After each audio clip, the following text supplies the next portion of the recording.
Previously on Unbalanced Encounters. I saw that some things had been taken. Oh, Was anything lost? yeah. They got pancakes.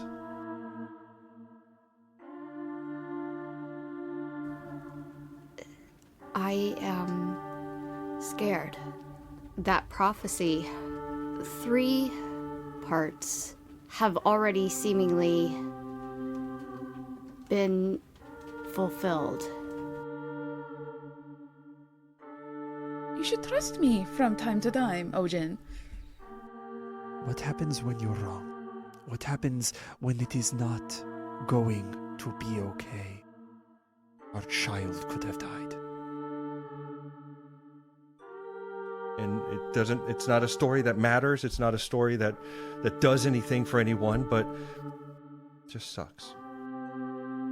But it's who we are. The edge of the Easter wheels. Well, spit it out! Like guardians, they're not people. It's burning. It's all on fire.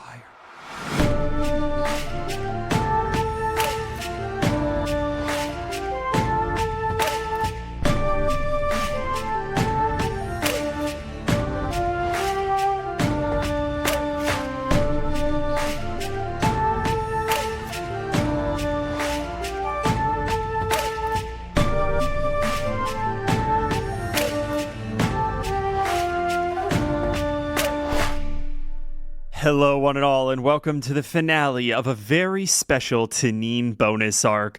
I'm your host, Patrick Perini, and I'd like to go around and reintroduce all of our wonderful performers so that you have a crystal clear idea of who is on this show when their character dies. It's going to be one of those episodes, friends. Emily Greymoore, hello. Hello. You know me. You ready for things to happen? Am I ready for things to happen, he said. I was born unable to ever be ready. So. Valid and relatable. Nick Plaisance, how you doing? Howdy, I'm here. Yeah, man, this is. I gotta get a funeral dirge going behind this. We're gonna get some fucking somber fucking Scottish music playing in the background of this intro. It's gonna be great. I request bagpipes. Always calling them bagpipes from now on. Shaking out the nerves, guys. I'm shaking. Sadie Pasley, hello. You ready? You ready? Kory is not ready, but anybody who's played with me saw this coming, so. 100%. We love the hyper-traumatic lore dumps on this show. They're the best. I want to give us a little bit of a recap because it's been a little while since we've had a chance to play. And the situation, as it stands, is rather tense and developed rather quickly. You all started this incredibly long day under the foolhardy assumption that you were the divinity in control of the Eastern Wields, a force not to ever be toppled.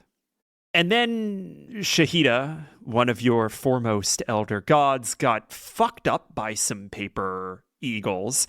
A harrowing prophecy was delivered through the telepathic mouthpiece of Pancakes, the archival guardian. Oh, yeah. And a man appeared at the center of it all, stealing Pancakes away from the reliquary and issuing a threat that the Empressar, a figure that calls itself the Undying, is coming to finish the job. You all brought this to the attention of Rossa's mother, Chief Selwa Rossa, and that meeting was going pretty well until the final council member absent to this point, Thistlefoot, barged in, drenched in rain, and proclaiming that an army was burning the Eastern Wields. So a pretty light episode. All Yeah, all things considered, not really. should be I mean, I figure we'll do some shopping, maybe do another one of those. We got a robot called Pancakes. How bad could it be? Right, yeah, exactly. We'll get Pancakes back, and then Pancakes will do everyone's hair, and it'll be great. Yes! I love this episode. Mark those words. Write them down. Listen, I've got my words written down. Oh, no. There is a lot on the table, and it is not unreasonable for you to want to pull back as players and decide on what the collective course of action is in order to satisfy all of your goals. Protect the Tanine, protect the Wields and the Grove, protect the truth given by Shahida, protect the stories. Or we can do this in character. Everyone is present. I'm fine handling it either way. I'm good to go in character if you guys are. I'm good with that. Okay. Thistlefoot, the effectively ranger among you, was patrolling their eastern route in the small hours of this morning. Normally they'd be back well before the council meeting, but something caught them by surprise. Hundreds of men march against a forest, and Thistlefoot blabbers out a few details about swords and axes, malicious intent, leaders dressed in apocryphal mockeries of old imperial armor, and machines. Large carts, for want of a better word, that seem to be belching fire at the tree line. And I think in the aftermath of this story, a silence hangs over the room, heavy and uncertain. Thistlefoot, how fast are they moving? I mean, I really couldn't say. If they were simply trying to get to the Grove, I would imagine that they were going to be here in less than 8 hours, but they are decimating the tree line. They're going to be able to just walk through. We may have half that time. Excuse me. I think it might be pertinent to get some guardians to help empty the reliquary. There might be some stuff in there that can help us too, but also I don't think we want anyone else to have it. I agree. I think if that helmet is anything to go by, there could be some very powerful things in there. And we don't want them to take another pancake. Yeah. There's a whole cannon. I mean, Pancake definitely can't use it. But I think there's, Bob and Stevedore, they can't. I'm sorry. The guardians that are over by there are guardians we have that I think can fit the cannons. We don't have time to figure out what everything is. We need to, yes, save what we can, but we need to save the people too. You're right. I think Ojin should have a list of stuff, or we should. No one knows the stories. I've got to talk to people. I've got to the kids. Where are all the kids? I hardly think that this is a time to involve children. No, I'm sorry. I'm not. No. I'm not going to be stopped again. Look, I may not know everything, but we know stories, and I'm guessing that there's going to be a lot of us older people not telling stories for the next couple days. But if the greatest chance of any of us coming out of this, it's the kids. Are you asking to evacuate with the children? No. I'm asking to go tell the kids as much as we know. We don't have time for that. Hickory, look.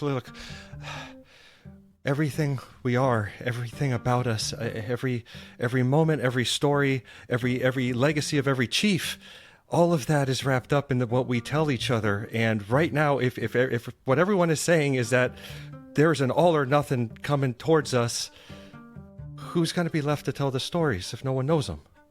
We're not talking about just us not being here. We're talking about the end of the Tanin. I think Basil is right. It doesn't matter if people survive if our knowledge does not survive also.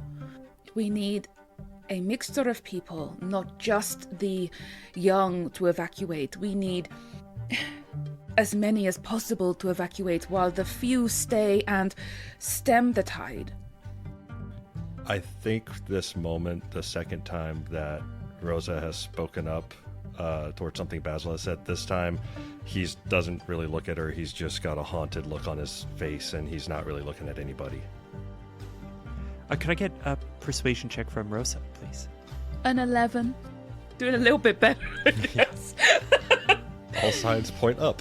We're building on each other, Yes. I appreciate the presumed foresight brought to the table by the Council Observers. And they're right. Their position presupposes our defeat. I think that we need to focus on our survival.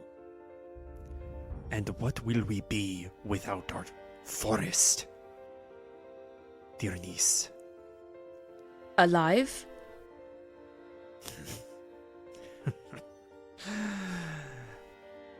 Alive, you say? Would you rather be here as Ash? Thistlefoot, where is Rue? And Thistlefoot glances away. Rue is gone. Basil's going to walk straight over to Thistlefoot and just drape over in a hug.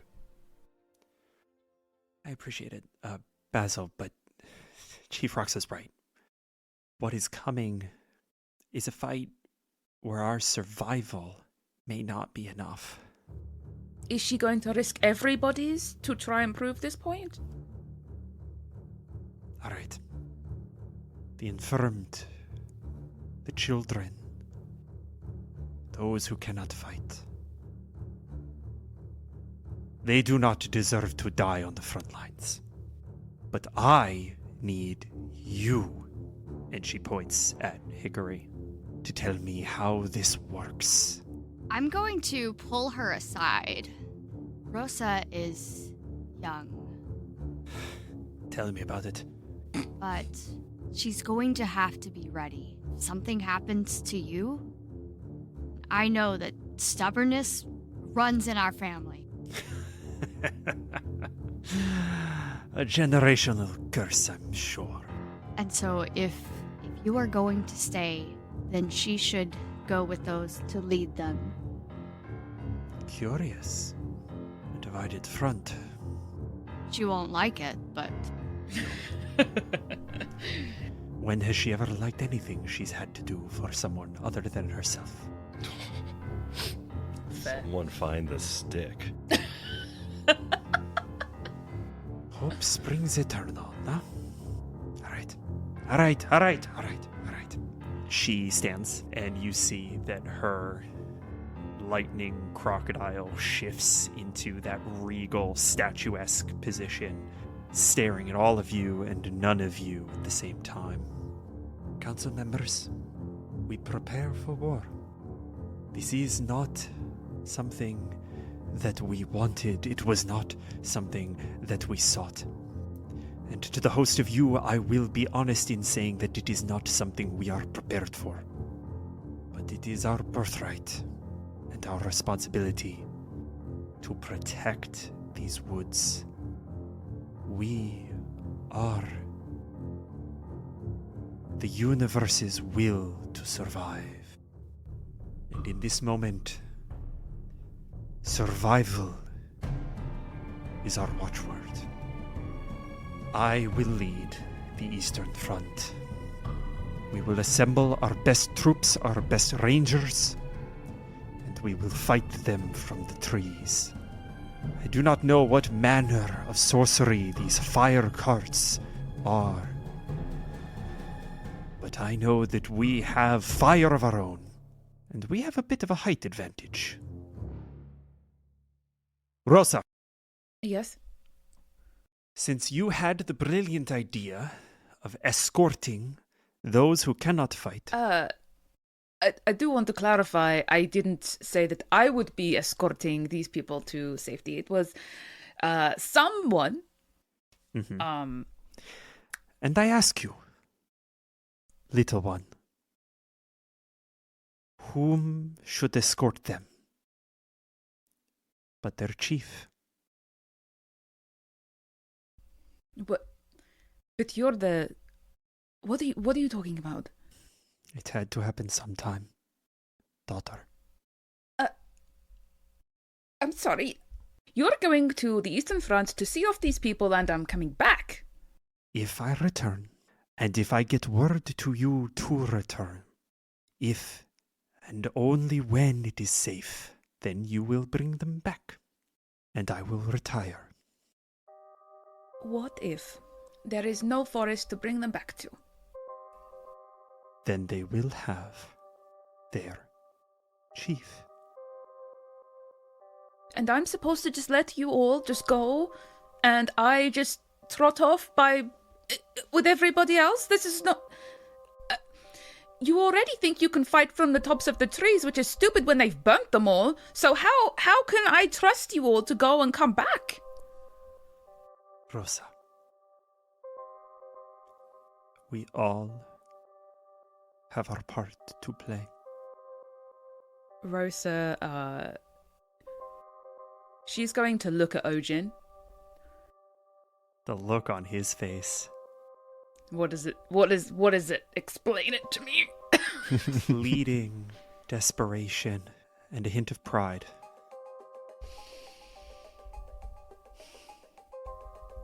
I need to know who else is going with you.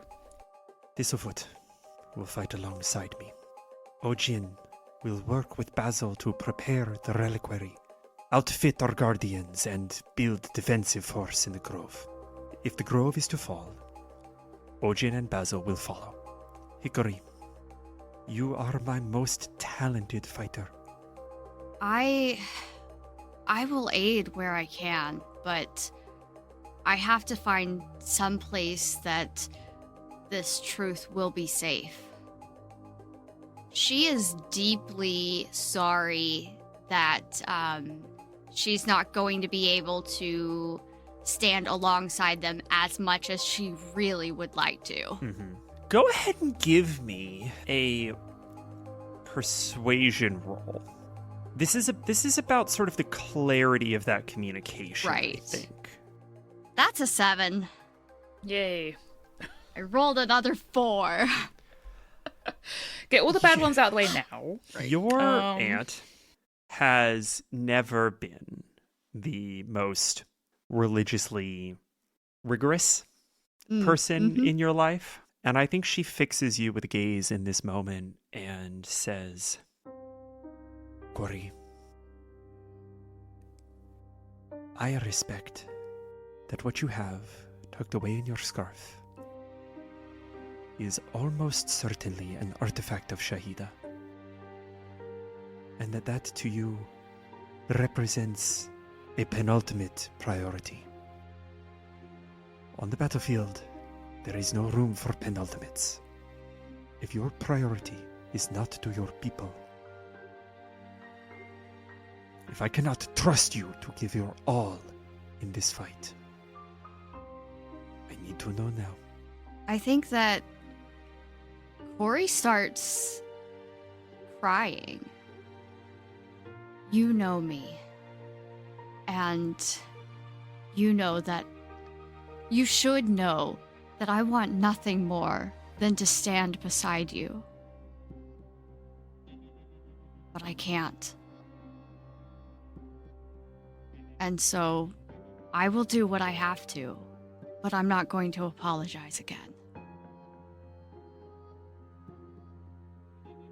She puts a hand on your shoulder. You have always had an odd sort of priorities to my eyes.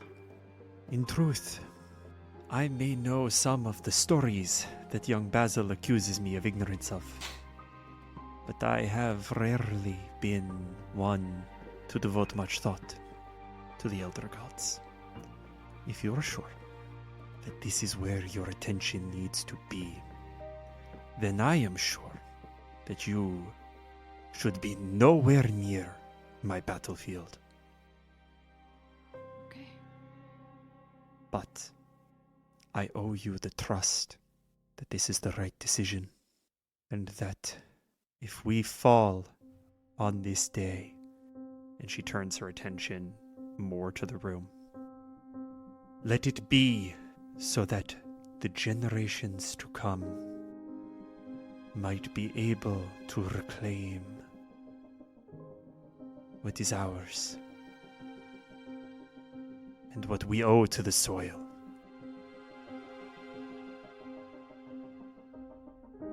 We are the universe's will to survive. Let us do our best to not let the universe down today, huh?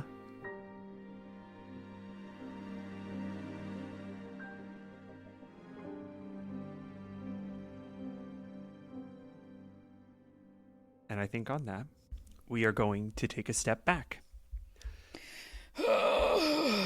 We have established 3 divergent strategies. Fight, a front in which we are attempting to move the more vulnerable Tanine, the flight. And then we have the attempt to save what can be saved, the truth. I have a mechanic for how we're going to manage this. Effectively, each of you are going to maintain one of these fronts. And I have a question for Nick. Would Basil follow through on the implication that he and Ojin were to effectively build a defensive front in the grove with the Guardians? Yeah, I think Basil, and not in any sort of unkind way, but knows that there's a lot of information about the reliquary and that Ojin will need help with that. Mm-hmm. That if there was ever a point to them, this might be it. Yeah, absolutely. So we are going to lump the fight in with you. You are going to be our standard bearer for the fight. Fuck. No pressure. We got this. Rossa is going to be our standard bearer for the flight, and Kory is going to be our standard bearer for the protection of the truth. No pressure. The way this is going to work, We got this, guys. It's fine. is that we are going to roll initiative, and each one of you is going to get a chance to take a turn in combat. We are going to play this out as combat. There's going to be stuff that happens. Each front is going to act on your initiative. So you're going to get to do a thing, and then the opposition is going to get to do a thing. At the top of the initiative, we are going to have what I am calling a control roll. The 3 of you are each going to roll me a skill of your choosing. Mm-hmm. That skill has to be relevant to what you're doing in that scene at that moment. How are you exerting control over the situation? Whoever gets the highest of those 3 rolls will gain the upper hand on their turn over their enemy. For the other 2, something will go poorly. Oh, that's not fair. I love this. Before we roll initiative, you all have a choice. You can each take an opportunity to do a small scene, to do something in preparation. And Basil, this may be where you want to pull aside some of these children and start telling them some of these stories. Yeah, actually, that would work well. If you choose not to take that time and instead choose to prep for what you're about to encounter, you will get advantage on your first control roll. Yeah, I'd like to have the little scene, if possible. And actually, if Rosa's present, that might actually wrap 2 things in one. Yeah, Rosa made a promise, so she is going to be there. Basil, you have been given pretty clear instruction. Return to the reliquary, pull out all of the arms you can, distribute them as Ojin sees fit, and he's going to defer to you largely on a lot of this, and establish a home front in the grove. As him and Ojin are getting stuff out, and there's plenty of basic stuff that's been stored and basic weaponry and armaments and such, but also going down the list of the real powerful stuff, stuff that Basil himself doesn't quite feel comfortable about some of these things. But he's going to pull Ojin aside for a second as he grabs 2 big items, and he's just dragging them out of the reliquary, and he grabs Ojin for a second and says, "Hey, I need something from you. It may bring some anger down on your head, but I think this is the right play." Anger from whom? We're all gonna die, man. I know that the chief thinks that that's how I think, but honestly, I don't give a shit.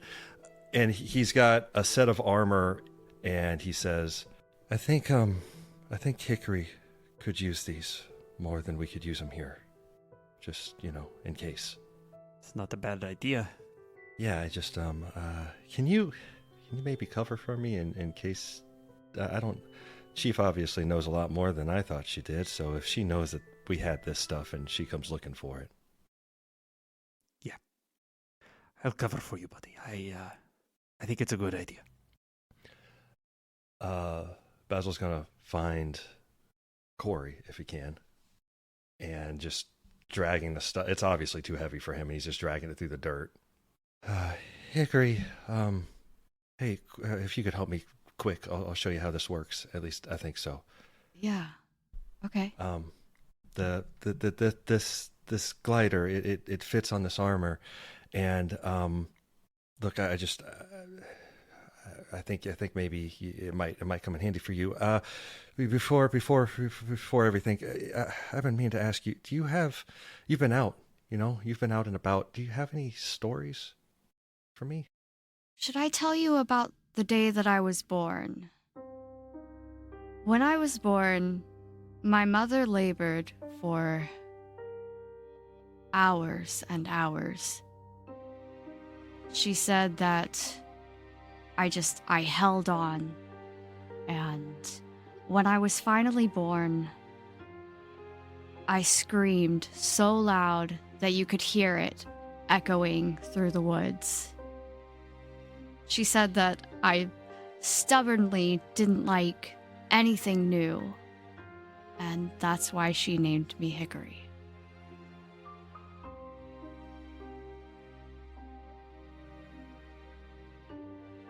Hang in there. You'll make it through this, okay? I don't know about that, but my ears won't be the last one to hear that. Okay? Good luck, Hickory. I'm sorry. Basil's gonna be, crossing the other side now, and gonna go find Rosa if he can. He just comes up and head full up and meeting her gaze and everything, and says, "Rosa, your mom didn't answer a question I asked her." She likes to do that quite a lot to me, too. Yeah. Do you have a favorite baked good? I think Rosa is so taken aback by this. She genuinely does chuckle there. Everybody just assumes I love chocolate, and nothing but chocolate because I spend so much time doing it. But you know what I love? More than anything? A freshly baked croissant. Huh. Just... Okay. It's so simple, just the plain, all the butter and the layers. Oh, so good. But why are you asking? I just we have stories of every chief, and they're always big deeds and huge events like like this one. He kind of puts his hands up. I guess your mom's gonna get the brunt of this one, but I don't know. I just always thought that the small stuff is what makes the stories really matter, and I felt like, one day you'd be taking on the mantle, and that, you deserve to have some small stuff in your story too. I like that. I don't, I can't bake for fuck all, and he pulls one more item from behind him. He says, Ojin really covered my butt on something earlier, but I didn't tell him about this one because I don't know, it seems like things might be tense, but just in case, I don't know if you can even use this, but maybe you can find someone who can. And he's going to hand her a set of bracers. Oh. These are the tree stride bracers. With that, Basil's gonna just say, "Hey, I gotta go tell some stories to some kids." Oh, firstly, thank you. For some reason, I have a strange feeling that someone's going to find these very useful after I'm finished with them. But also, I spoke to all of the parents, and I told them, while they are busy packing and being frantic, we are going to keep the children calm, and so I've managed to gather up almost all of them for you.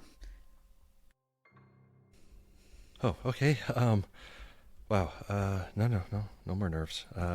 Sorry, just I was thinking about this plan, and now that it's happening, I'm realizing I don't think I've spoken to that many. The last time I spoke to that many people, it didn't go well. But they're kids, right? They can't hurt me. Well, Okay. Firstly, yes. And secondly, nothing has gone wrong. I wish I had learned all of this stuff a lot earlier. I should have been making decisions a lot more. I can't help but tell stories and tell things that maybe not everything needs to be told to everybody, but I don't want my dads to know this one, and I know I'm going to end up telling somebody. Can I tell you? Of course. When we came back, I didn't go home first. I went up to the lake. And Bryony didn't come back. And when I sat there, I could think of 1,000 things to do and couldn't decide on any of them. And then, as usual, my brain just kind of went blank. And usually Bryony's there to say something, or to give me an idea, or to chew my hair a little too hard, but he wasn't. And Rosa, I would have died up there, just bleeding and freezing, and my dad and my pop wouldn't have known, and I would have just literally died of indecision.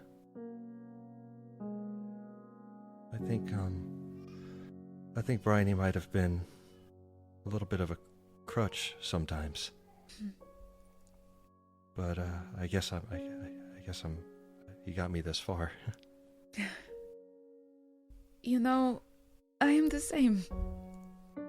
My crutch may not have been Bryony, but it was maybe my family, Ojin, privilege, whatever. But growing up is learning how to make decisions for yourself, and sometimes they're fucking hard. And you don't want to have to make them. I don't want to have to make them. But we're doing it together, right? Yeah. I'm glad you came down from the mountain, I'm glad you decided to do that. I think I am too. Good. Now come on, we have countless tots and terrors to tell stories to. Yeah. And as the two of you move on, we hear an echo of the generations. Always remember, my little jewel. It is the small things that make the stories special. Rossa and Kory, are you preparing and thereby getting advantage? Or are you going to take time to wrap up some personal things? I think it would be pretty heinous of Rosa to not speak with Ojin. Okay. You want to do that? Do I have to do that now? You got to do it at some point. You want to wait until Sadie? Yes. Okay. I need a minute. Sadie.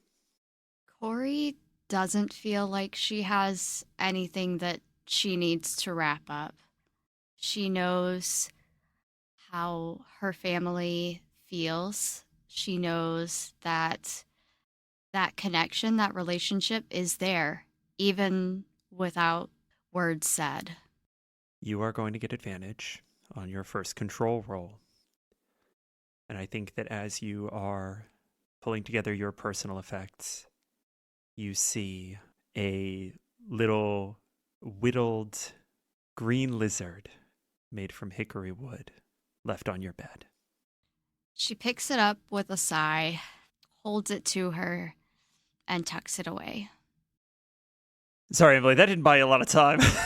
No, it's fine. It was enough. We're doing the like high intensity interval training with emotional trauma today. Right. You get 20 seconds, 20 CrossFit seconds for on. sad. CrossFit for the big sad. CrossFit for the big sad. I'm writing that down. It's really This is the last time I play a traumatic character in anything. Cool. I'm done. Yeah. I'm going to do happy, glorious little dudes all the time, and it'll be fine. All named Jimothy. All named Timothy. Yes, I think Rosa would definitely want to see Ojin before she goes. He is preparing the reliquary. Using, obviously, the key that she has. Yeah, 100%. Aha. That's why the door was always left open. Ojin. I'm back here.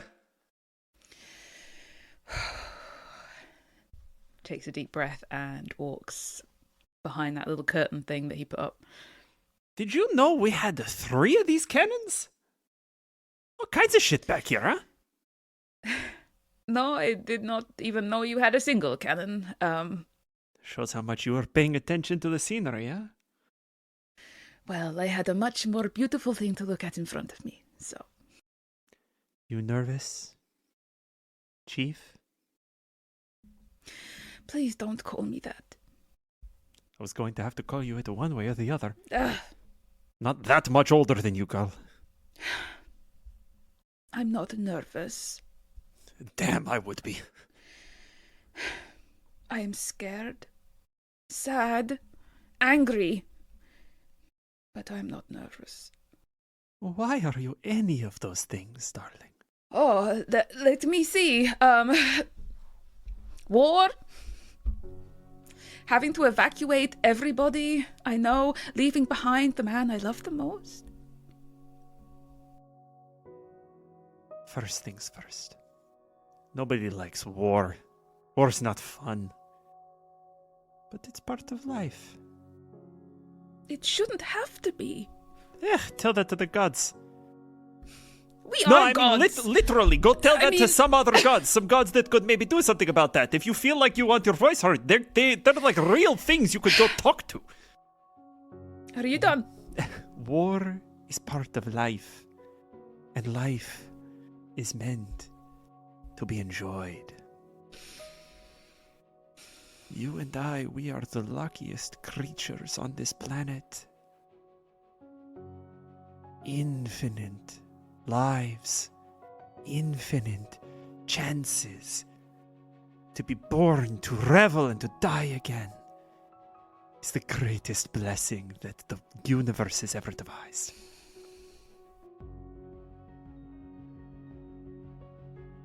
But what happens when we can no longer be reborn? There is no place to be reborn into. We are bigger than this forest. You want to know how I know that? Tell me. You would tell me anyway, even if I said no. Maybe this time I'd leave it a secret, huh? Who am I kidding? Your mother knows more than she lets on, but she is not this tribe's lore keeper. The Eastern Wealds were once part of a forest called the Great Central Forest. A mass of trees incomprehensibly wide, and all the beings on this earth lived at its edges. The Eastern Wealds are but a part of that. Do you think you could kill something so massive, so resilient, as to have echoes now since the dawn of time? Well, the Great Central Forest no longer exists. Yes, it does. Rossa, that's what I'm trying to tell you. We live in it. Still today, the trees are born, they grow, they live for centuries, and then they die again. What happens when we are no longer able to be reborn? What happens when there is nowhere for us to be reborn into? I don't believe it exists. There will always be another tree. There will always be another home. And there will always be another you.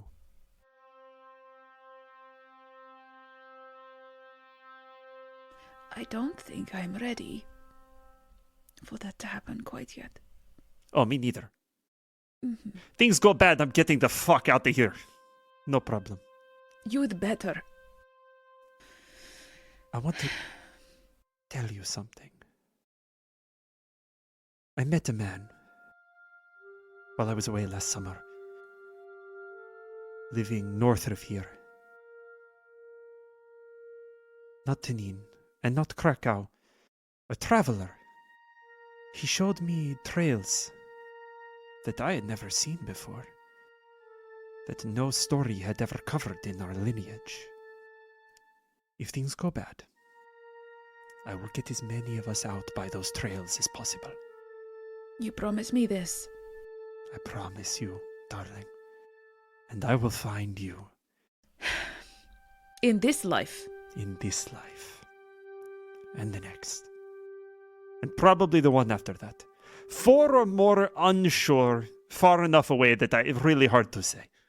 But definitely 3. We may get bored of each other, I suppose, after the third life, but... Well, I somehow doubt that very much. Rossa. Remember, Ojin, there is no tree or lizard or god that is more important than you. Do you understand? I'm sorry, Rossa, I have to disagree. There's one. And it's not quite yet her time.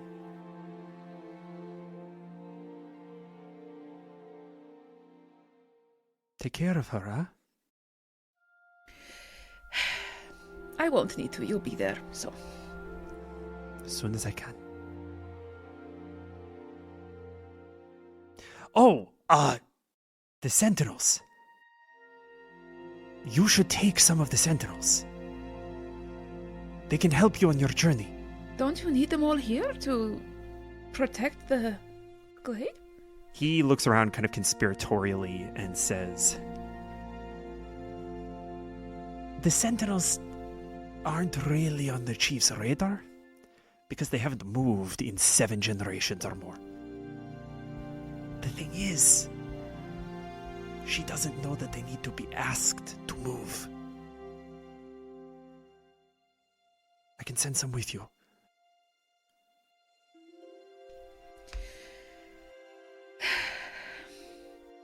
I will take all the help I can get, honestly. And he taps the side of his nose and leans in for a kiss.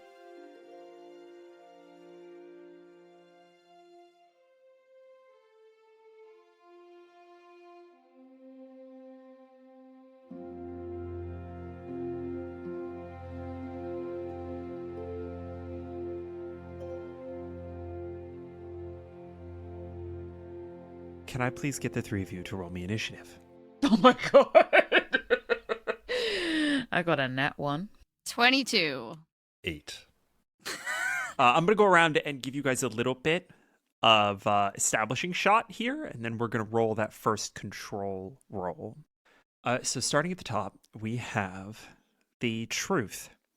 Kory, you take this tortoiseshell fitted with this pane of glass, wrapped in your scarf. You tighten the edges, the bells that are meant to balance perfectly, and in silence kind of rattle as you tighten it.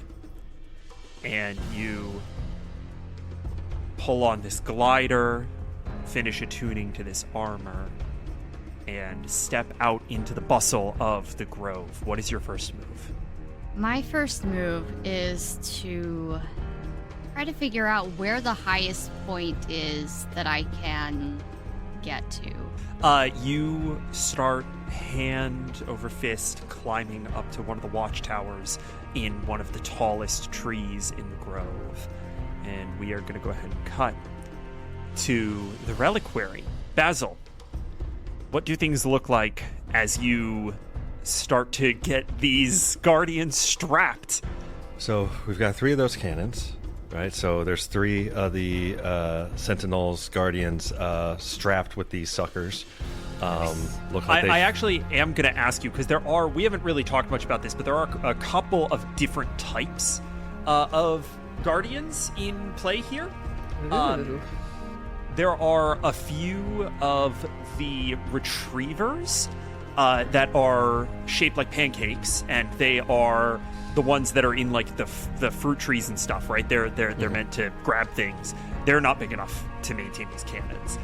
The Sentinels might be, and the Sentinels, as we've heard sort of described, they're sort of vaguely humanoid, made kind of carved of sandstone, and they have these basket-woven hand crossbows, these mithril hand crossbows that they primarily wield. They could theoretically use these cannons, but they are medium creatures, so it's going to be pretty difficult for them to do without working together.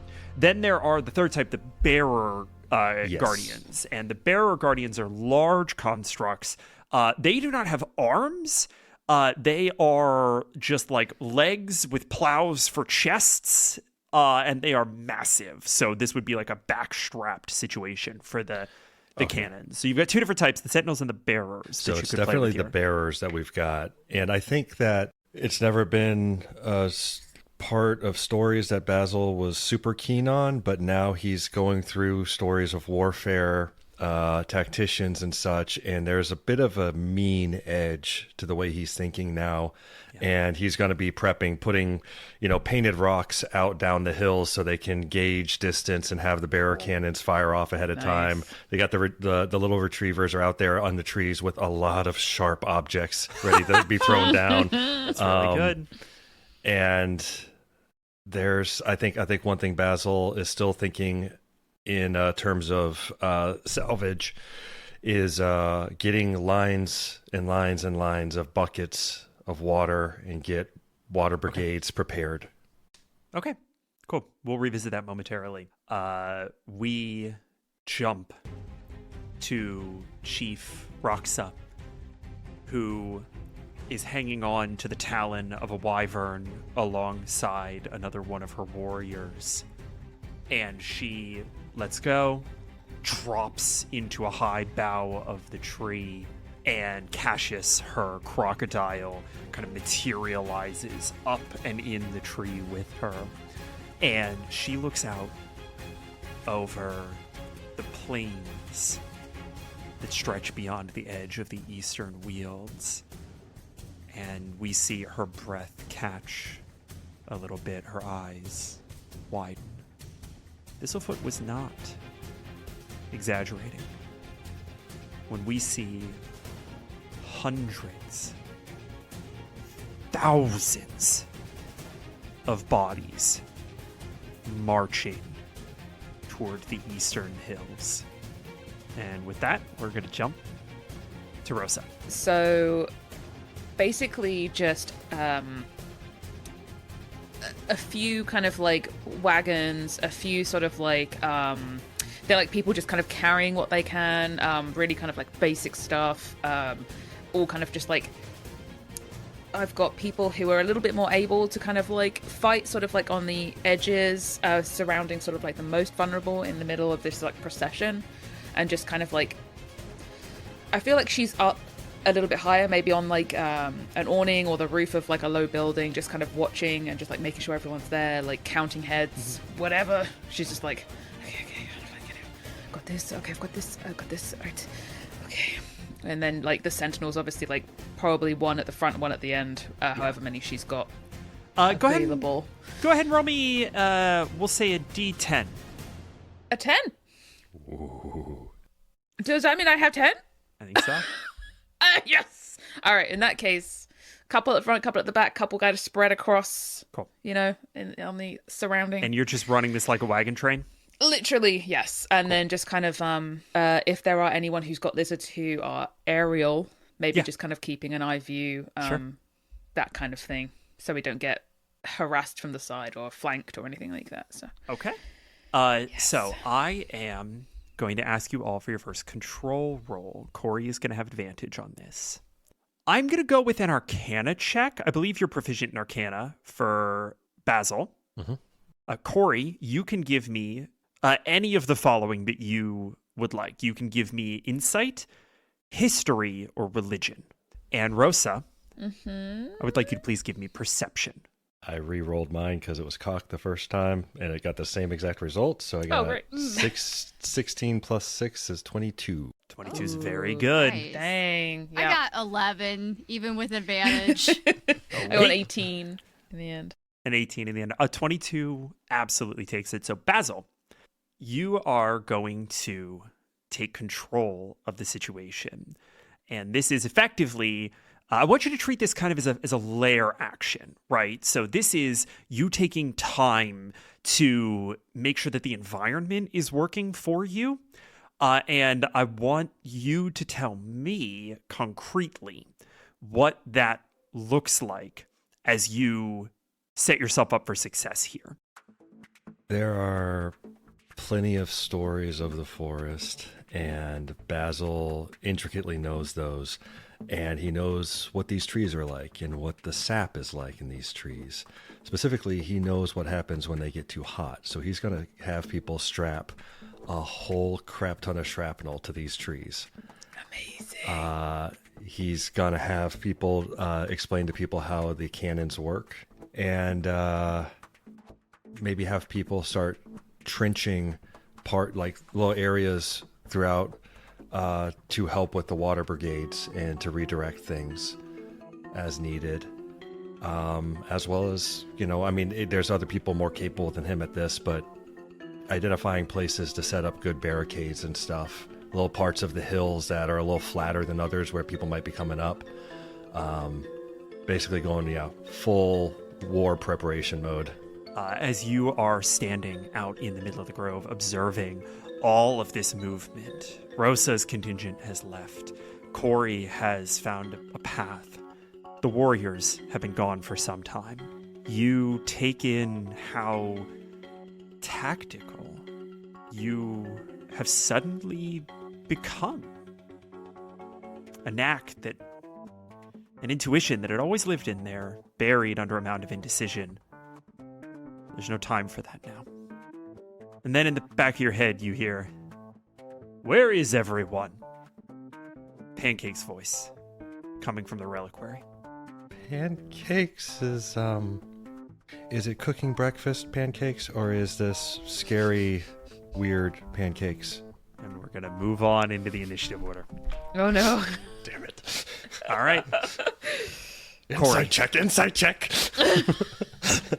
You get up to the top of this watchtower and you immediately start to try to find a path, try to find somewhere to go. Where does one take a fragment of the abstract concept of truth that, if shattered, may have unforeseen and terrible religious consequences? Where do you even fucking begin? And so you simply try to get a lay of the land. And that doesn't go as well as you would have hoped. Because the air this high is thick with smoke. And you feel it in your lungs, heavy and acrid. And the only impulse that you have is to run. In this moment, I've climbed up really high.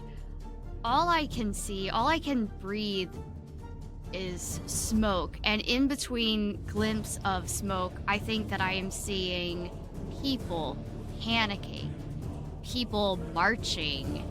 And Tizzy is on my shoulder, struggling to breathe and also panicking and saying, Kory, they're everywhere. What are we gonna do, Kory? And I think in this moment, I think I jump with the glider because I've just got to get out of here. Okay. Yeah. Go ahead and give me. We're gonna say this is your action. Go ahead and give me an athletics or acrobatics check, please. 15 for athletics. You fly north. You fly north without any consideration for where you're ultimately going. And the glider begins to lose altitude over time, and you eventually land on a branch. And you look around and you realize that it is the same clearing with the shrine. And that, I believe, is going to be your turn. Basil, you've just heard Pancakes calling you from the reliquary, and you've asked if it's breakfast making pancakes. And the voice in your head says, I do not believe that breakfast would be a good idea at the time, but it is pancakes. How did you get back here? I managed to escape. Where are you? I am in the reliquary. Why is no one defending the artifacts? Wait, where are the artifacts? I don't trust him. Pancakes, we the chief wanted to put him somewhere safe, so we made another chamber.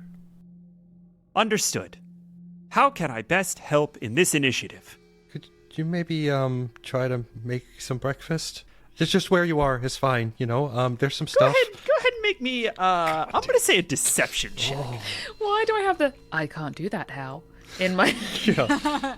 Oh, I don't have proficiency. I've got good charisma. Okay, this is a +4. Let's see. You're trying to beat Pancakes has a -2 wisdom. I rolled an 18 on the die. You're trying to beat a feel like 16. Pancakes should be rolling a deception check right now or some shit. 17 +4. Yes. Nice. I failed to Those see are my the last good benefit rolls. in breakfast. However, I trust that you have a tactical reason for this request. Yeah, absolutely. We our fighters are gonna need some sustenance. Pancakes, like we're gonna be up all day. I know it, and I think it would just really bring everybody up, and I think it'd be a good thing for you. I think it'd be a good thing for you to be doing right now. Understood. Thanks, buddy. Pancakes, I guess, is going to try to make pancakes. You've got your whole turn. You could theoretically go investigate Pancakes, who's apparently in the reliquary. You could give yourself advantage on something else that you're trying to do in the next round. Spend the turn trying to prep for your next control roll. There doesn't seem to be an immediate threat yet. Who would be like? Obviously, Basil's hoping with preparation, but not any of the like standard. Like he's not any of the militaristic figures in this people. Who would be the one in command or charge? Don't say her. No, don't make me. Fuck. All right, he's gonna go talk to the chief. The chief is gone. Yeah, she's on the Both front chiefs lines She now. went ahead. Okay. She went ahead. She's on the eastern front. We're going to deal with her in a second. Basil's gonna go find Ojin. Okay. You spin around and start heading kind of vaguely back in the direction of the reliquary, and you run kind of smack into him in front of the door. Ugh. Everything all right? No. Did you hear Pancakes? Did you hear Pancakes? I did. Oh, thank everything that is Well, that old problem is and solved. ancient and holy. Yeah, I'm just glad it's not just me. Hey, last time we saw Pancakes, he looked weird. And he was with a guy who looked weird. And now he's back. We've already got everything. You're going to start not trusting pancakes now, huh? Do you? I don't see the harm in it. I don't know what the hell's going on, but, Ojin, we went in the reliquary and someone had... I don't think it's a good idea for anyone to go in there. I think maybe pancakes can just chill for a bit. I mean, what can pancakes do anyways? He's so small. Right. And Basil points to like the massive cannons on the barricades. No, all right. It's fine. I'm not... Listen, buddy. I'm as out of my depth as you are here. I don't need to interact with pancakes. I don't know what we're going to do with the handful of things that are still in that room, but they're not exactly the most important. They're not, right? Is there anything... Did we leave anything in there? Honestly, of all of the jobs, making sure that the relics are taken care of... I know, but... I think you did a better job with your time making sure that the stories were passed down, if I'm honest with you. Huh. Thanks for that. I just feel like someone came here for the relics, like they were after stuff. Okay, look, this is killing me, okay? I need you to be the one to tell me not to go get my friend, please. I see. I think I could do that. I've got a pretty specific speech prepared.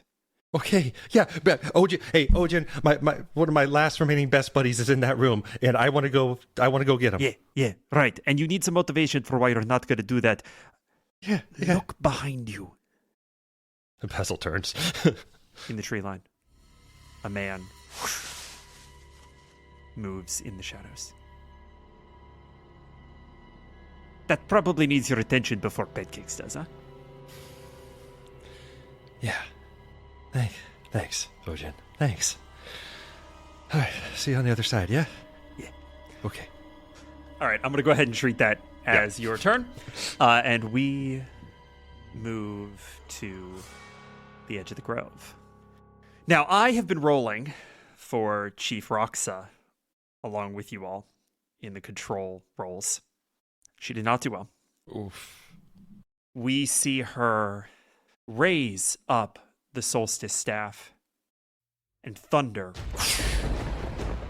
crackles overhead as rain clouds gather and a storm brews.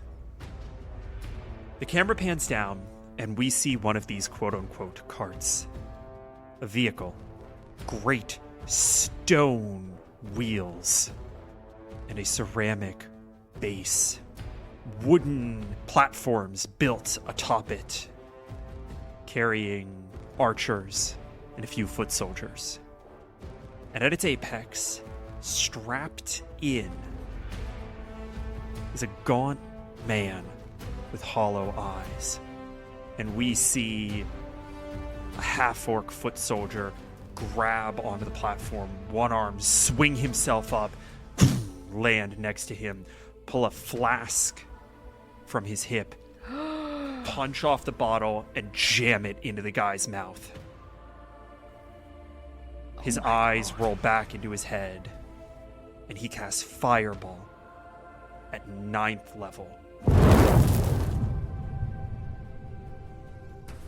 Veins visible through his now ashen skin, black filigree on a pale face. And a whole new chunk of the eastern wields burns down in an instant. And we see the warrior that Rossa flew in with. The one to whom the wyvern belongs. Turn to see their lizard shatter into dust. Oh my. Are they using Scrumpy as a siege weapon? It might be Scrumpy. Equivalent of, because that's horrific. Whoever it is, that doesn't. It seems like that is the case. It seems like they are using this sap as siege this poor weapons. Fucking wizard just strapped down. And we cut. All right. Rossa, you hear the I see a distant mushroom echoes of thunder and smoke. People start to panic. A few of them start to run. No. What do you do? No, absolutely not.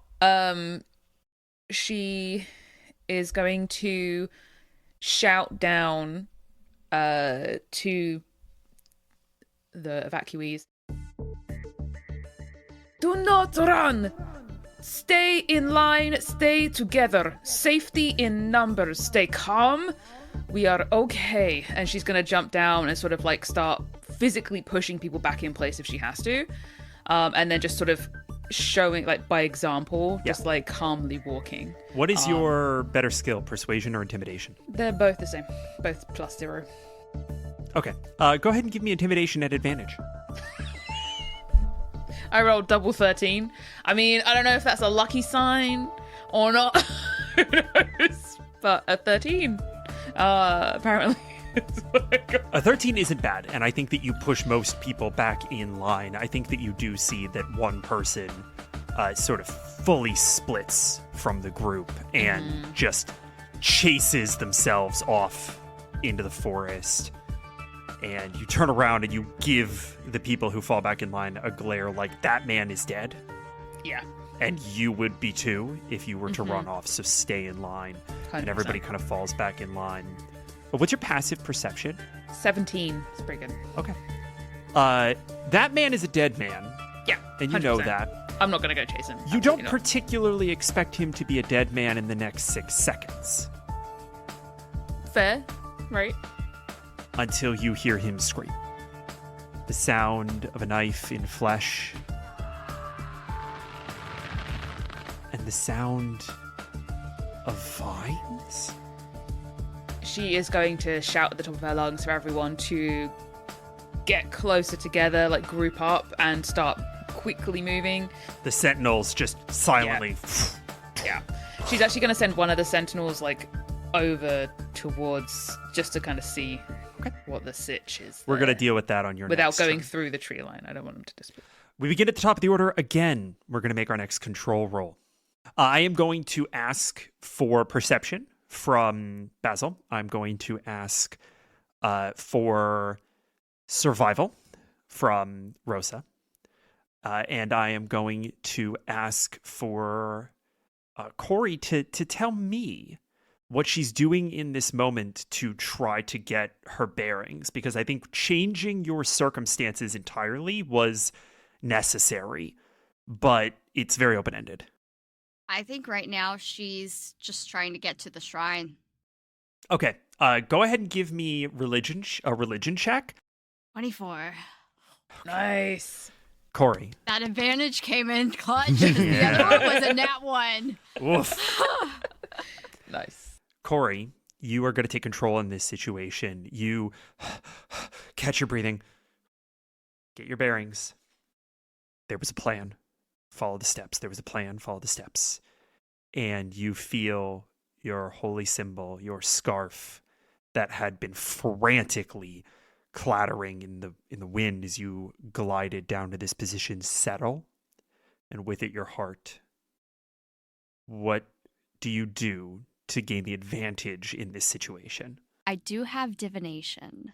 Yeah, that's a good idea. She unwraps the shard, and with the scarf in one hand and the truth shard in the other, she places both hands on the shrine and just like cries out, just like yells, this kind of primal cry for help. Little one, you reach out for the witness. I do not see them. The truth you bear is fragile, more fragile than you could ever know. It is well anchored in the artifact, my old shell. Take it to Ganbald, the learner. He'll know what to do. Holy fuck! I love it. That's so funny. He just goes, "This is not a good sitch, my guy." Amazing. Who is Gamble? Where can I find them? The learner. is an old friend. He keeps the bathhouse. Seek him after death in the Western Wields.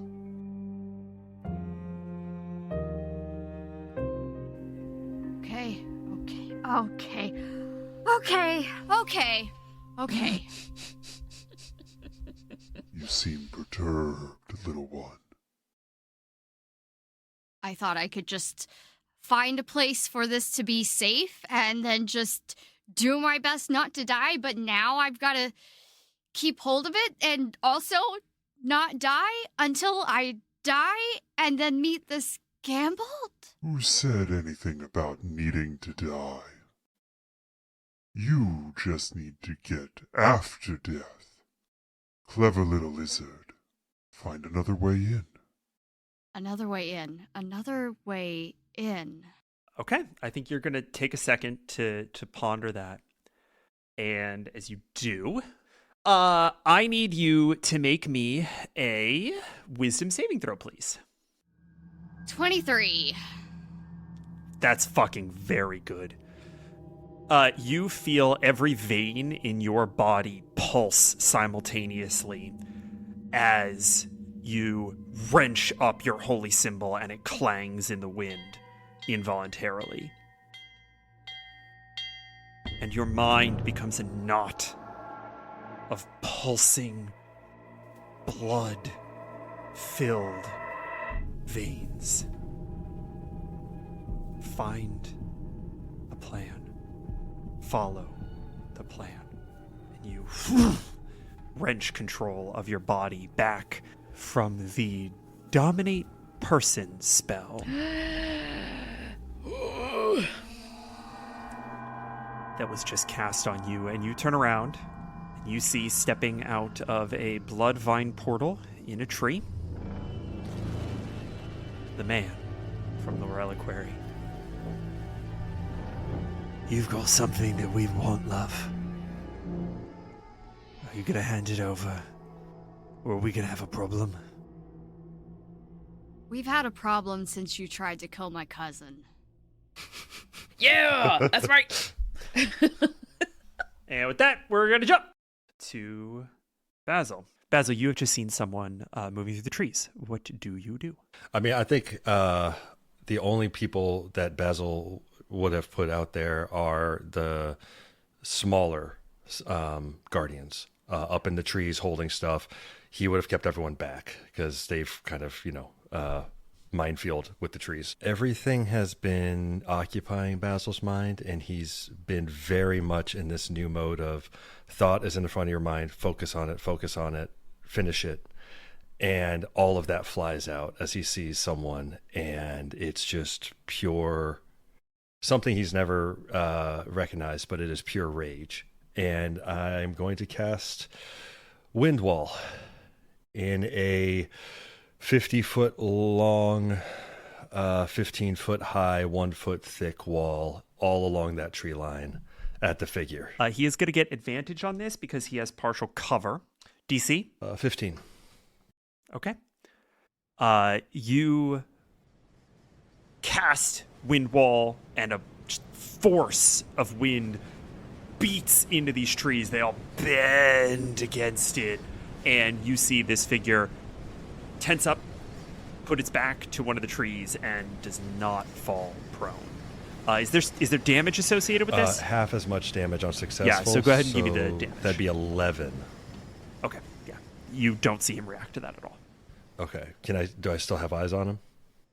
You don't. No. You see where he went. You assume he's behind a tree. He has not come out of the other side. Now that there's like a small hurricane going in the trees, he's got to turn around and say, "Someone's in there. Don't everyone watch the tree line. Don't let him sneak behind us. Don't everyone just watch behind you." And he's kind of looking at Ojin with just eyes wide, really worried.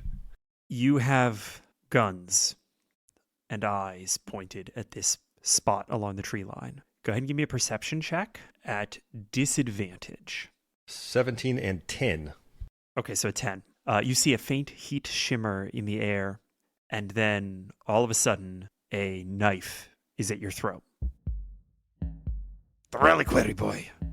Now. Fuck you. Yeah, Basil, yep. I appreciate the sentiment, but I don't think that you're in a position to be giving orders here, huh? There's nothing in there. Prove it.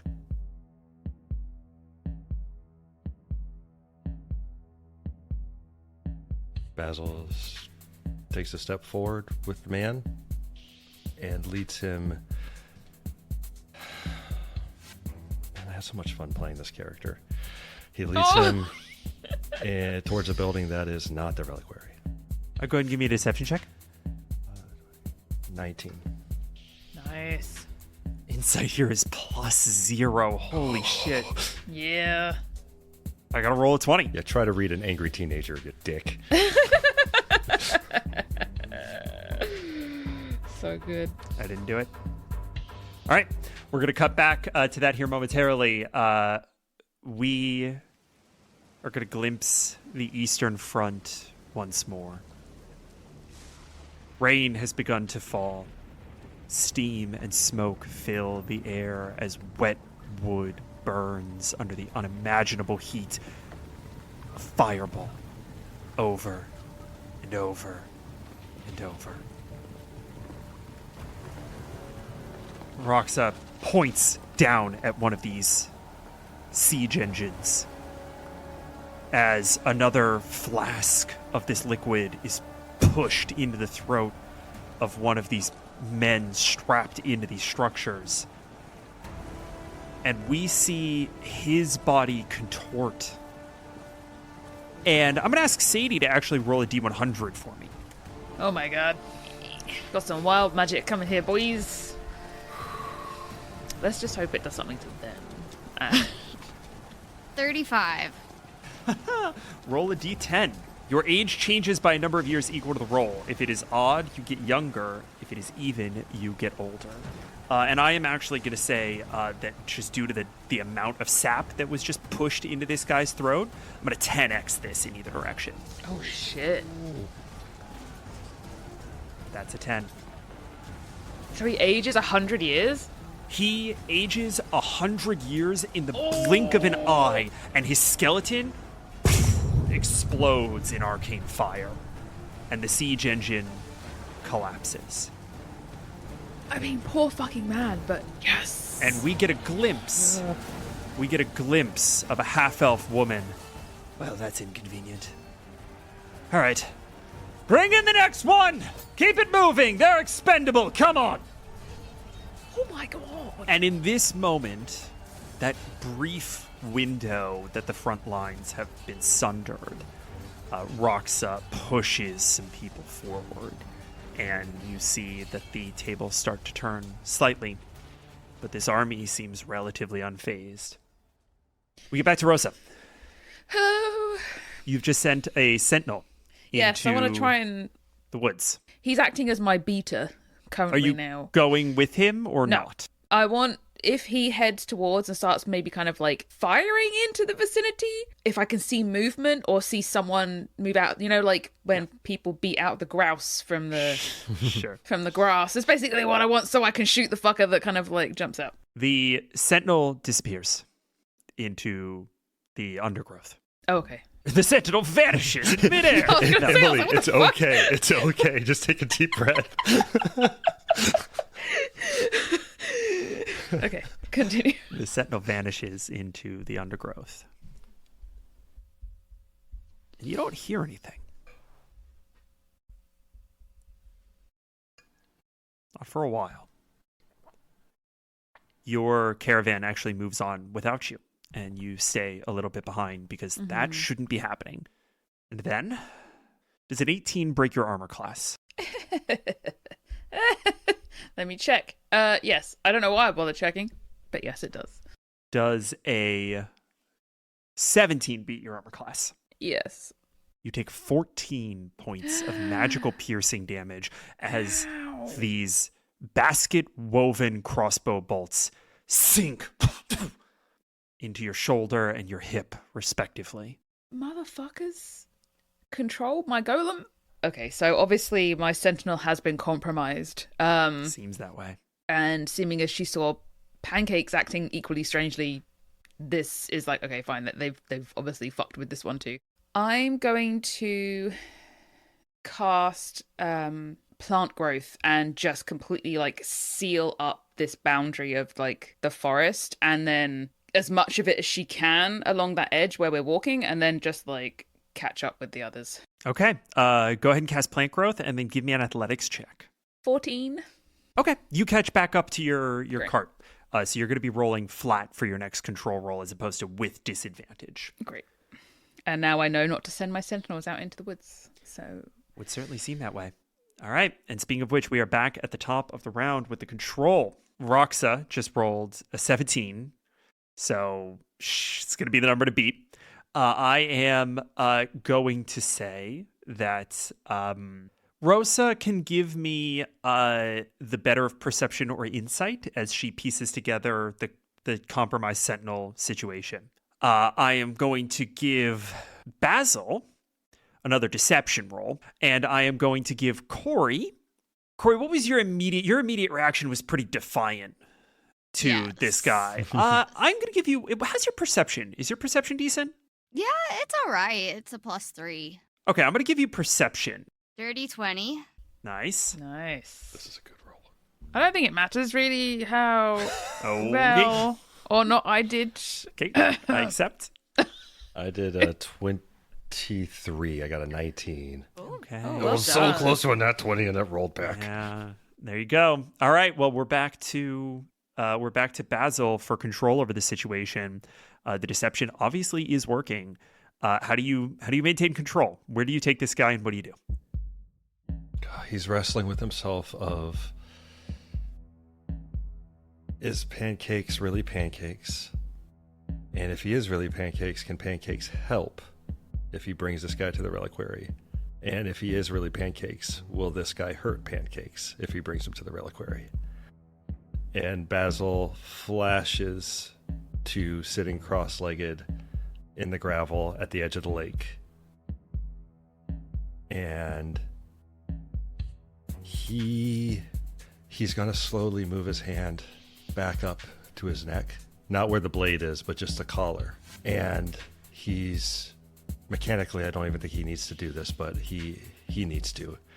He grabs hold of the porous, algae-encrusted rock that has always made little abrasions on his chest that scab up and over, and it sits just under the tattoo of Bryony's head over his chest.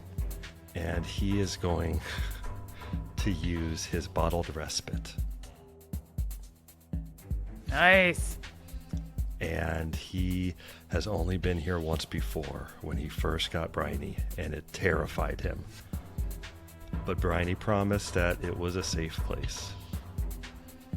And he's just going to think of a time he and Bryony, when he was about 10, 11 years old, and he was at that age that kids get where he's not quite a teenager yet, and he still wants to play just simple little games without anyone knowing, and Bryony let him do that.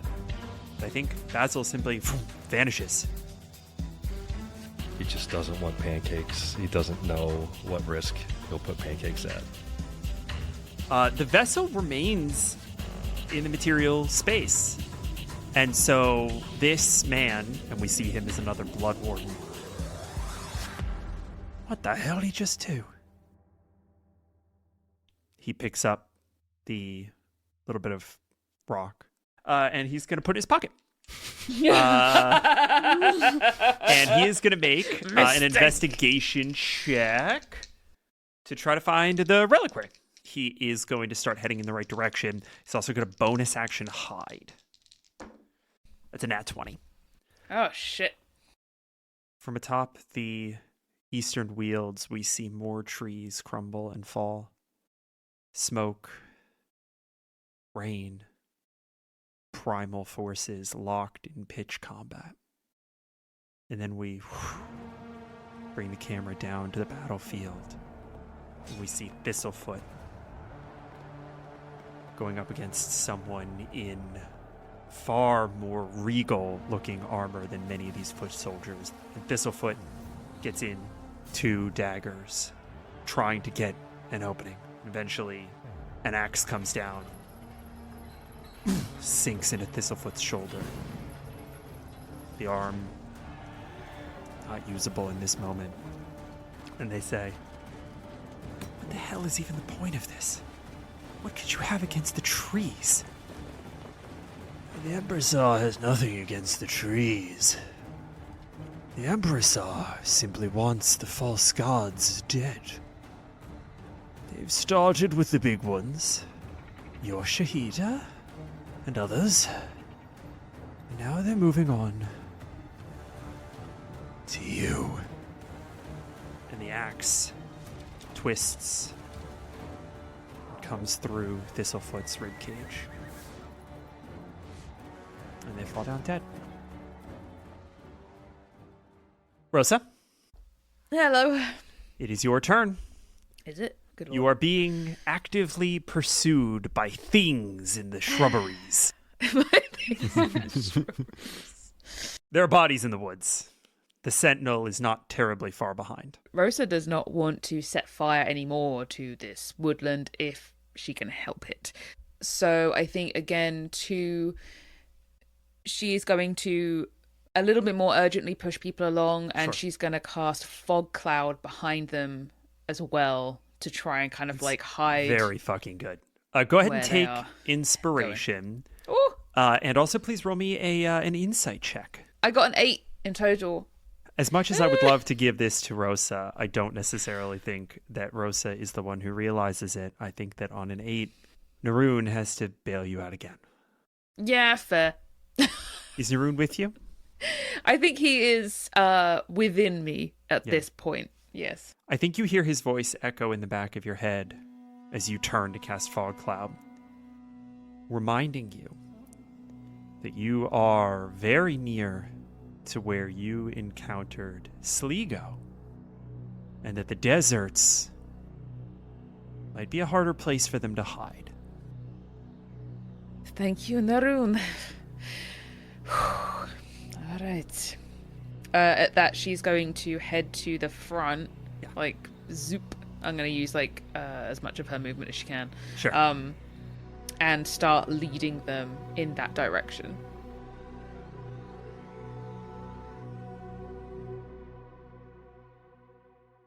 Kory, you see that this man, this Blood Warden, has just stepped out of a portal in a tree. I'm going to cast Guiding Bolt at 3rd level.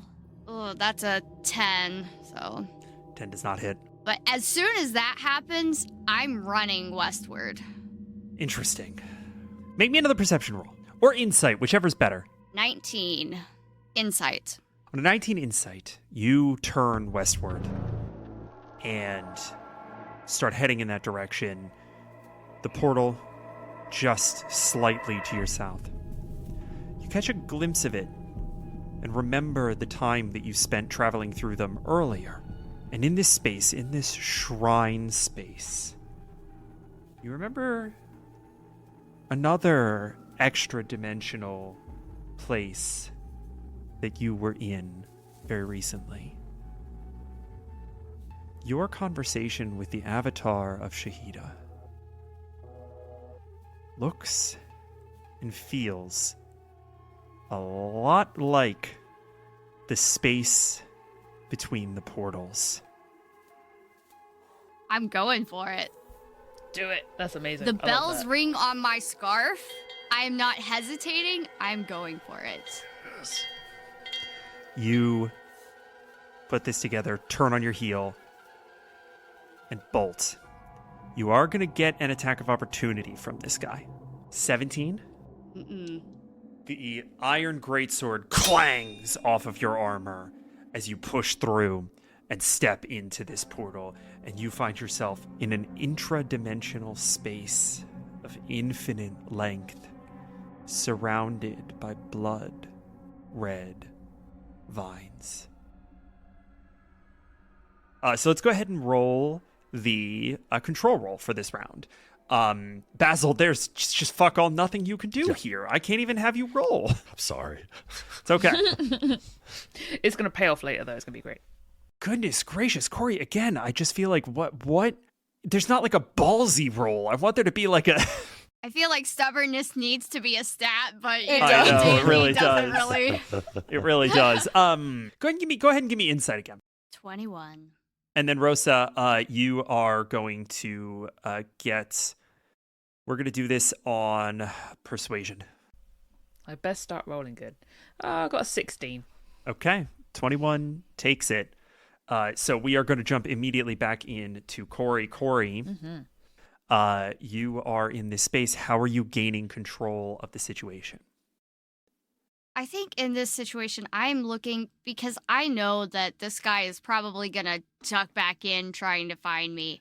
Yeah. I'm looking for any place that I can hide or run to, even if it's Fantastic. in the vines. You start running forward because that is the only direction that is clear, feeling your way along these vines. And you hear something on the other side.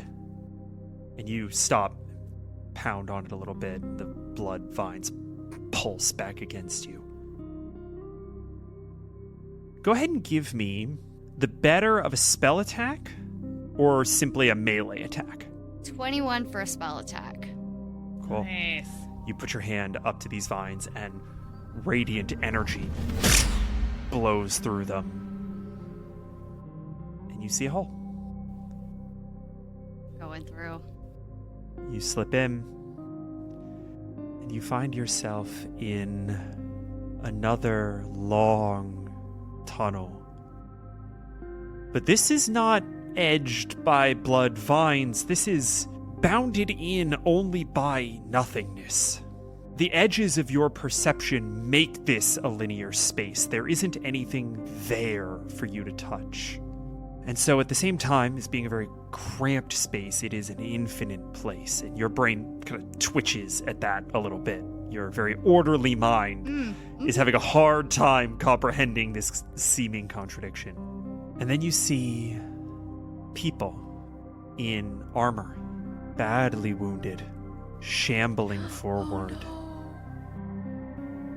And at the back, a half-elf woman carrying a mace. I think I go up to the half-elf woman. What happened? Where is this? I don't know.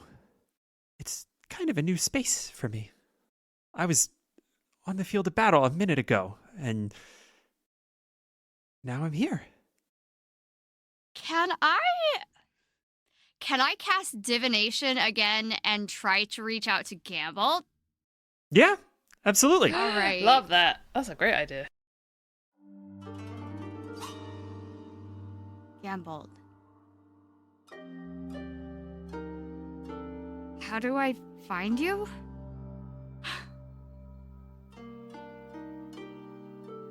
Who's this? How did you even get this number? New phone, who dis? What area code is this? I don't recognize these divinatory signs. I'm Hickory of the Tinian. Oh, one moment. Paper rustling. Ah, yes. Very well, what can I do for you? I need to bring a truth to you from Shahida for safekeeping. Ah! The witness. Yes. Always getting into trouble, that one. So complicated. All right, well, bring it over. How? Which way? What do you mean, which way? I'm in a space that is nothing, and there are people here wounded that are from a battlefield? I don't know. You're Tanin. That means you're probably in the Eastern Hills, yes? Yes.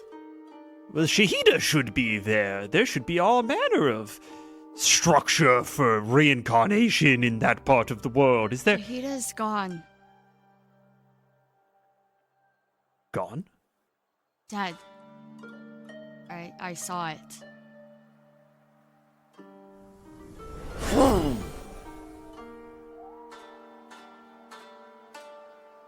Standing in front of you is an 8-foot-tall, white crane of a man.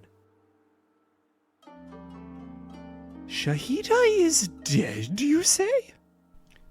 I'm gonna keep it real with you, Chief. This is not a good sitch. Now we're gonna jump to next turn.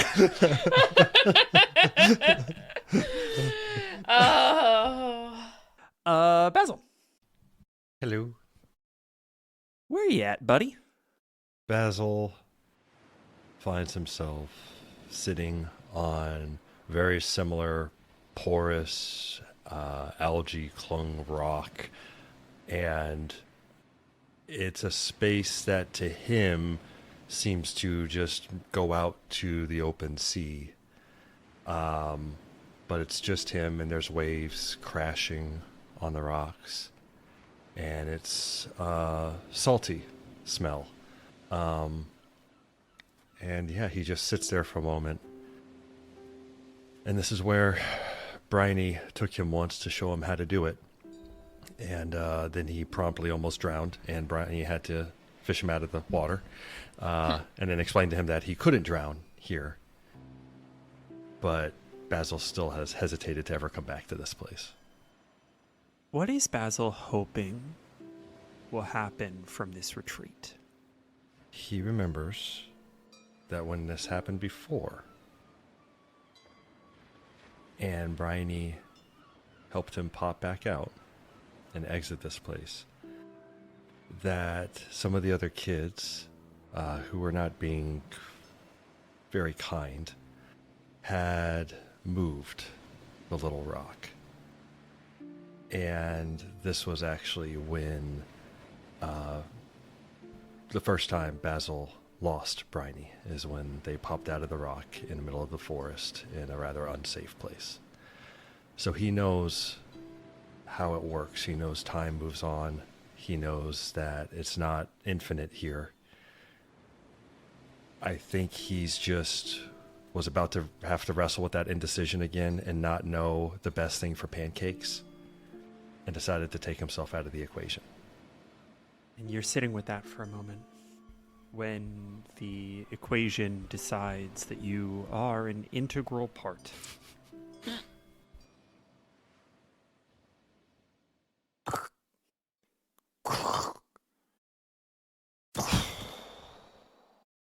Basil, you appear on the ground, coughing and sputtering up seawater as your bottled respite vessel blows out of this blood warden's hand.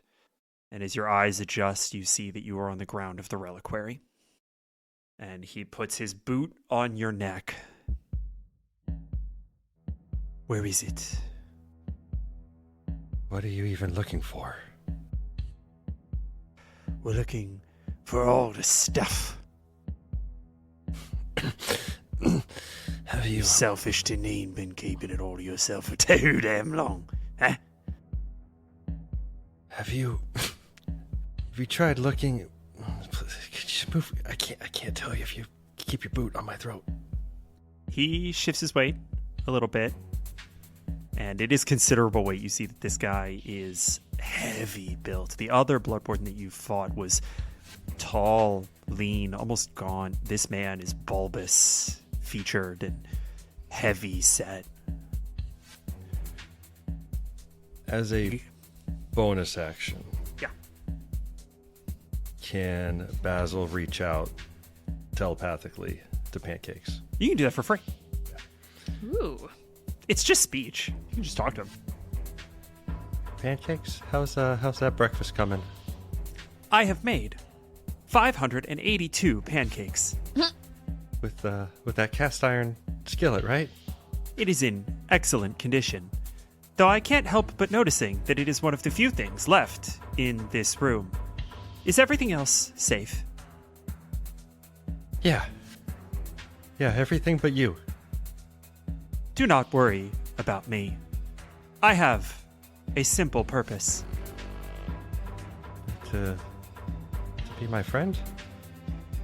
Still my friend? Yes.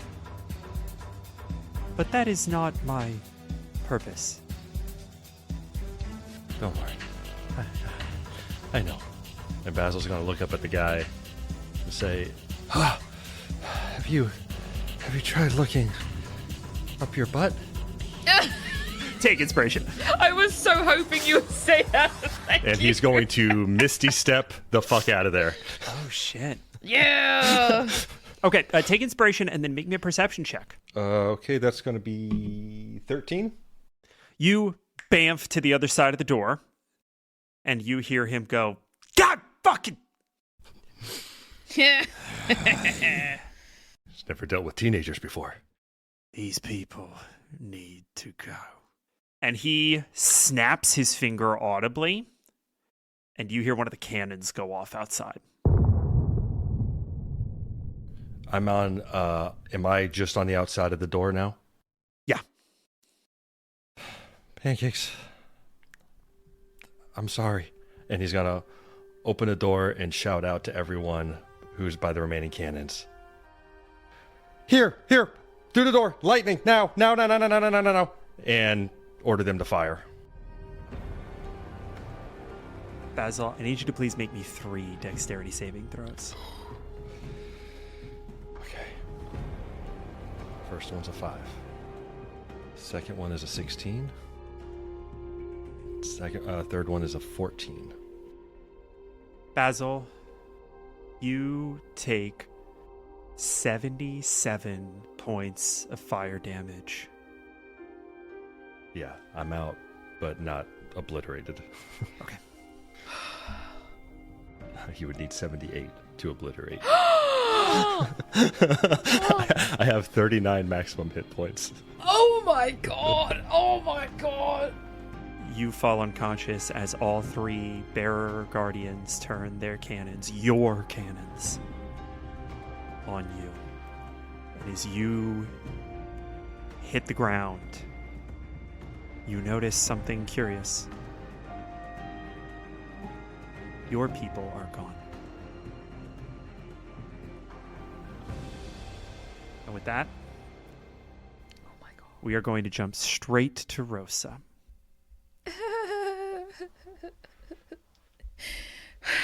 Rossa, the break in the tree line and the endless expanse of sand that is the northern deserts lies in front of you. Fog cloud has bought you time. She's going to reach the edge and she is going to tell the sentinels at the front to just keep heading north. Mm-hmm. And she's going to make sure everyone gets out of the tree line and sort of heading in that direction. And she's going to look back and can she see anything following them? Just smoke. Just smoke. The next thing she's going to do, because she can't really see anything, would you allow me to cast Pass Without Trace on basically like the footprints and stuff leading kind of like over the next dune, just so we can get out of sight? Interesting. I want to cover our tracks, basically. I will do this and let you keep this up for like a while. You can kind of tail your own caravan, magically obscuring all tracks kind of coming from that position if you maintain a lot of discipline. I will let you do that. But as you reach the tree line, you hear another explosion miles away. The crunching of wood, the shattering of trees. You go to cast Pass Without Trace. You feel the smoke begin to form at the corner of your mouth. That magical, obscuring vapor. And then a fire dies inside you. Naroon? Hearing nothing in return is the most isolating and lonely she has ever felt. Just this deep sort of hole of despair is just all she's still staring into as she waits for a response.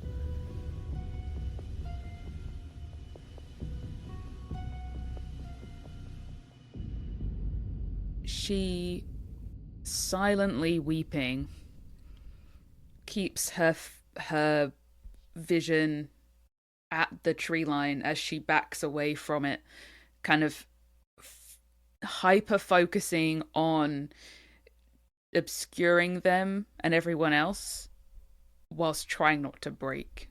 It was almost like her losing the rune, she knows she's lost everybody now. Like it was a sign to herself, like everyone else is gone.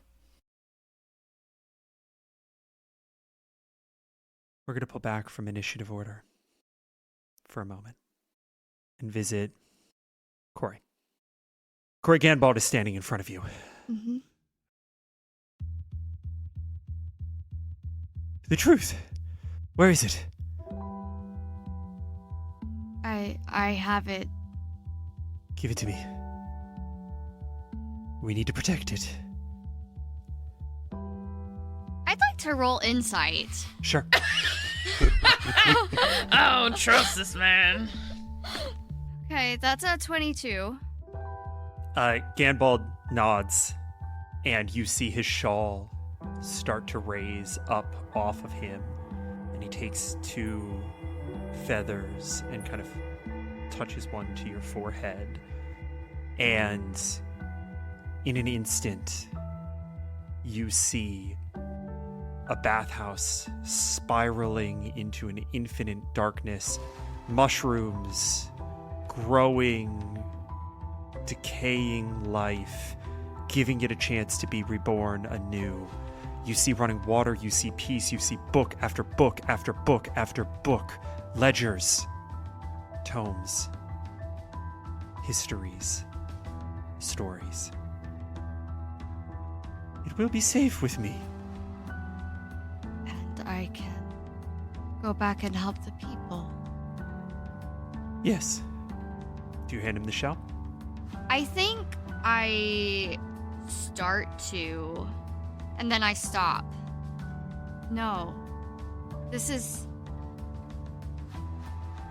not right. I'm sure you are kind and wise and all the other things that a god should be, but you're not Shahida. We don't know where Shahida is. This could be the key to their resurrection. But we need time and allies. I know you Tanine fancy yourselves to be immortal, and in a sense, I can respect that identity. But you do not think on the timelines of gods. I'm trying to make a decision above table. Because I think that in this moment, Kory really thinks that it is very important for it to be protected by the Tanine somehow. But the Tanine can't protect themselves right now, let alone something else. I think as you're thinking about that, you recall what your aunt, Chief Roxa, said to you, which is that if you can't be wholly present on the battlefield, then you have no business being on the battlefield. The bells jingle from her shawl, her scarf, as she unwraps this truth. And she takes it and swallows it. Oh my god! That's cool. And That's as you pretty do, cool. I rolled a 20. What does that mean? And yeah, he's gonna put a 5th level smite on this. Kory, you take 12 points of magical piercing damage, 31 points of radiant damage,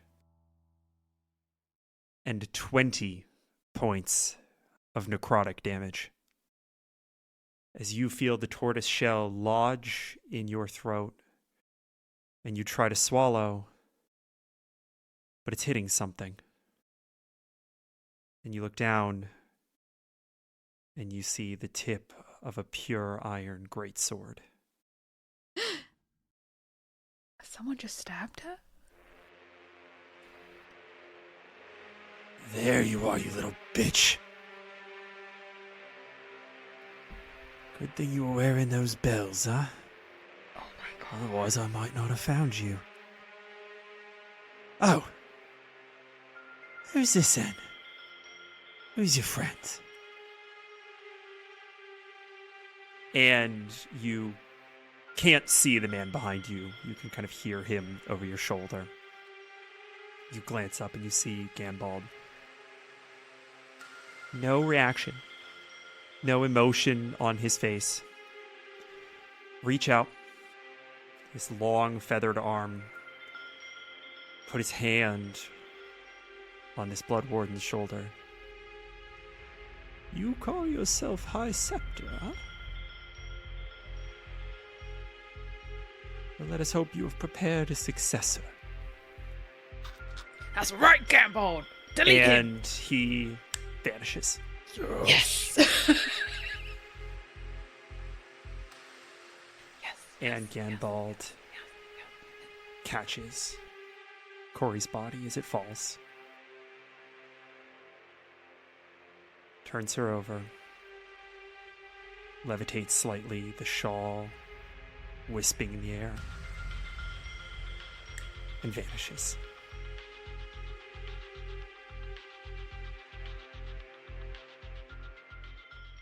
We're going to do a thing. We're going to start with Basil. Basil, I want you to have a conversation with Bryony. This is not a conversation that happens in a place. But I do have 3 questions that I want to make sure that Bryony asks Basil, in whatever way you want to frame them. What did you lose along the way? What is your dying regret? And what are your last words? Oi. Oi. No, not there. Over here. Right. You are so bad with directions. Here. Yes. I. Bryony.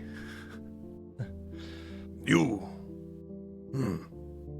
It's not all of you. You lost something.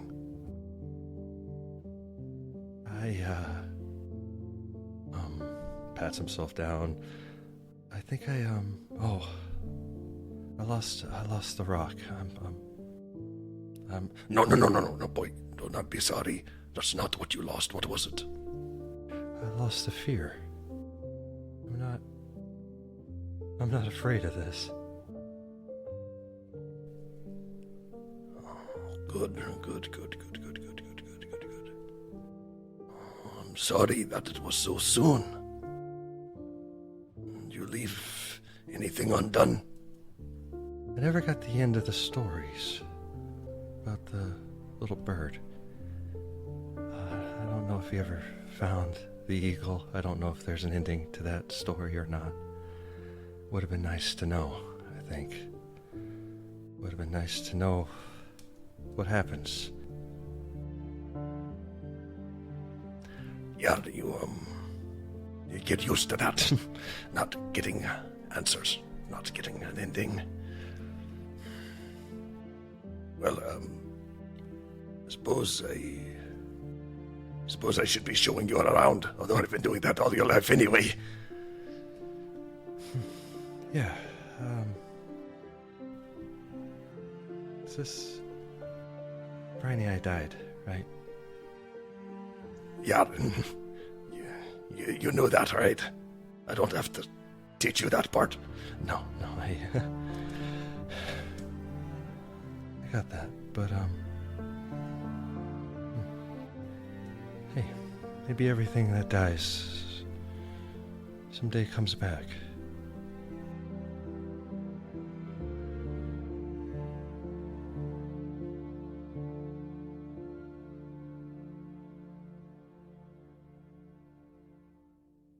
Sadie, I'm going to ask you the same thing for Kory to have a conversation with Tizzy and to work in those 3 questions. What did you lose along the way? What is your dying regret? And what are your last words? Kory,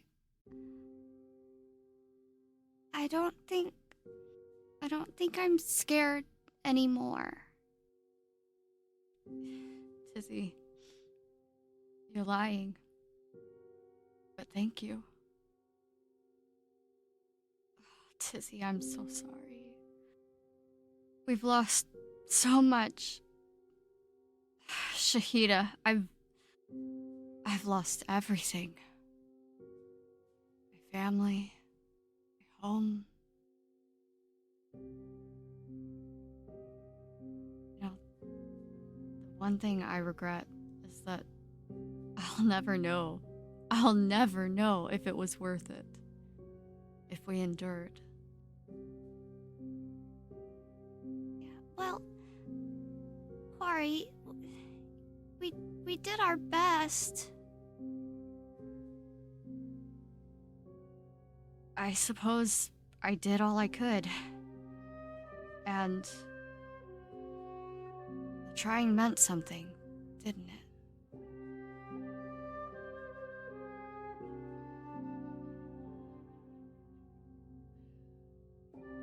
We see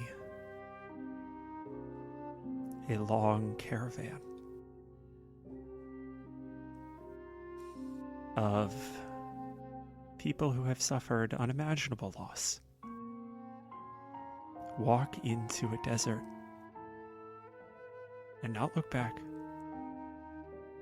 We see Rossa accept the mantle of leadership with a humility that would stay with her to the end of her days.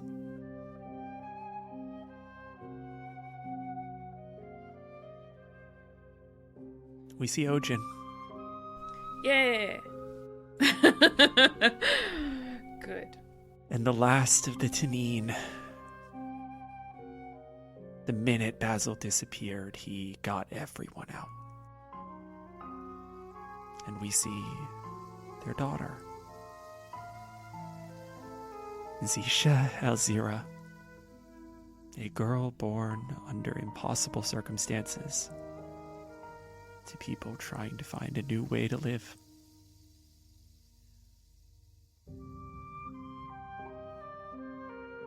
And Zisha grows up, and she marries a man named Harris.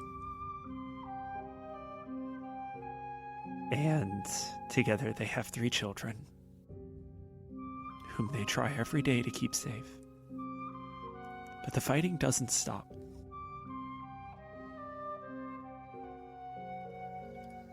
And the moving doesn't stop. And they get good at it. They adapt and they overcome again and again. And the stories are told, and chocolates are made. And kindness finds its way in wherever it can.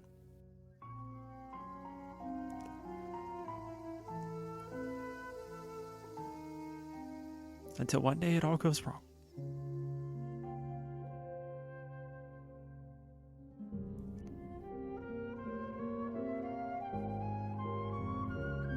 Emily, Rosa's final words are not to Naroon.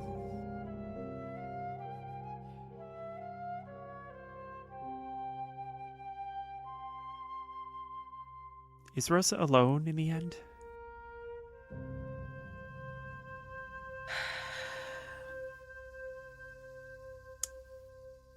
At the very, very end, yes. Who would she most like to see? So in Rosa's last moments, minutes before she spoke to Safra and is glad she did.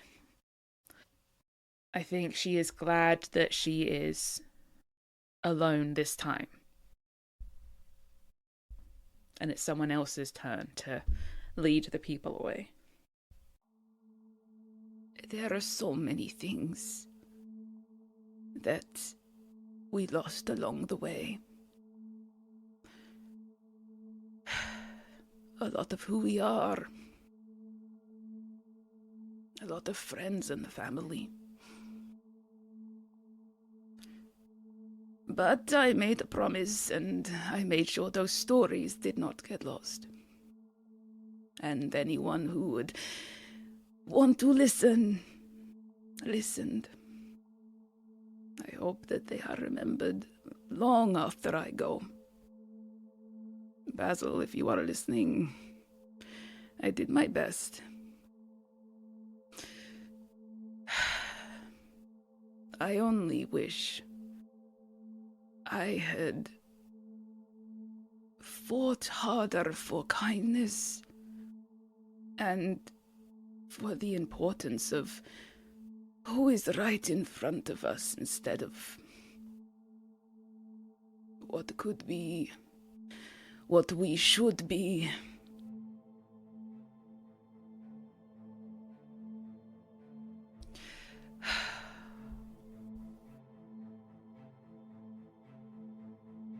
Safra, wherever you are, do not worry about me. I will always be right with you. Even if you never see me again, I will always be with you.